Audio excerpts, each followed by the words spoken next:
Hello investor, welcome back to SBI art of investing. So market में weakness अभी भी बनी हुई है, जैसे कि हमने फ्राइडे के इवनिंग रैप में स्टडी किया था कि आपको मार्केट में वीकनेस एक्सपेक्ट करनी चाहिए थी।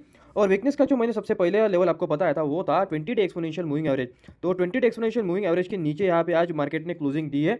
और यहाँ से अगर आप मुझसे पूछे कि आपको मतलब कौन से लेवल यहाँ पे दिखाई पड़ते हैं, तो सबसे पहला स्ट्रॉन्ग यहाँ पे सपोर्ट जो है वो है 25,000 का। अगर इसको मार्केट अगर सर्वाइव करता है तो ठीक है।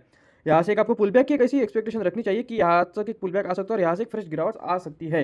तो एक जो प्रिसाइज लेवल मैं आपको यहाँ पे बताना चाहता हूँ, तो यहाँ पे अगर आप देखें तो 24,600 और 24,500 ये जो लेवल है, ये लेवल आपको आते हुए दिखाई पड़ेंगे in next coming days, because the market is weak और क्वार्टर वन के रिजल्ट भी यहाँ पे वीक आ रहे हैं। एचसीएल टेक्नोलॉजीज के रिजल्ट्स आर वीक। एक ही वर्ड में आपको बताना चाहता हूँ, results are totally week.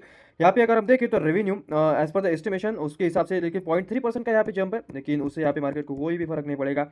EBITDA की अगर हम बात करें तो below average estimation, operating profit margin below average estimation, net profit यहाँ पे डाउन है ईयर ऑन ईयर, वो भी 10.8%।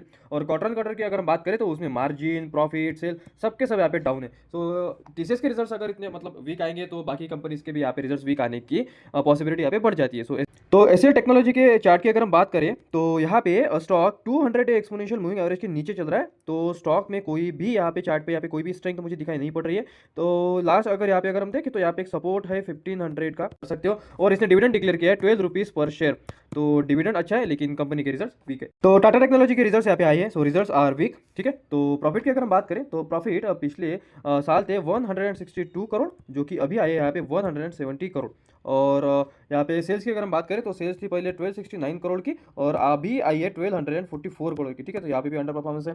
उसके बाद मार्जिन, तो मार्जिन की अगर हम बात करें तो मार्जिन जो कि पहले थे 18.26%, लेकिन अभी आए 16.08%। तो अंडर परफॉर्मेंस चालू है टाटा टेक्नोलॉजी का। इसी स्टॉक को अगर हम देखें तो स्टॉक यहाँ से जिस दिन से यहाँ पे लिस्ट हुआ है उस दिन से यहाँ पे उसका अंडर परफॉर्मेंस चल रहा है। Stock is still looking weak. Anand Rathi wealth आज 15% तक यहाँ पे अब तक, क्योंकि इसके रिजल्ट बहुत ही अच्छे आए थे। तो आज इसमें 15% की तेजी हमें देखने को मिल रही थी, लेकिन स्टॉक में यहाँ पे गैप यहाँ पे पेंडिंग है। तो stock can retrace up to the levels of 2130 to 2150, ठीक है।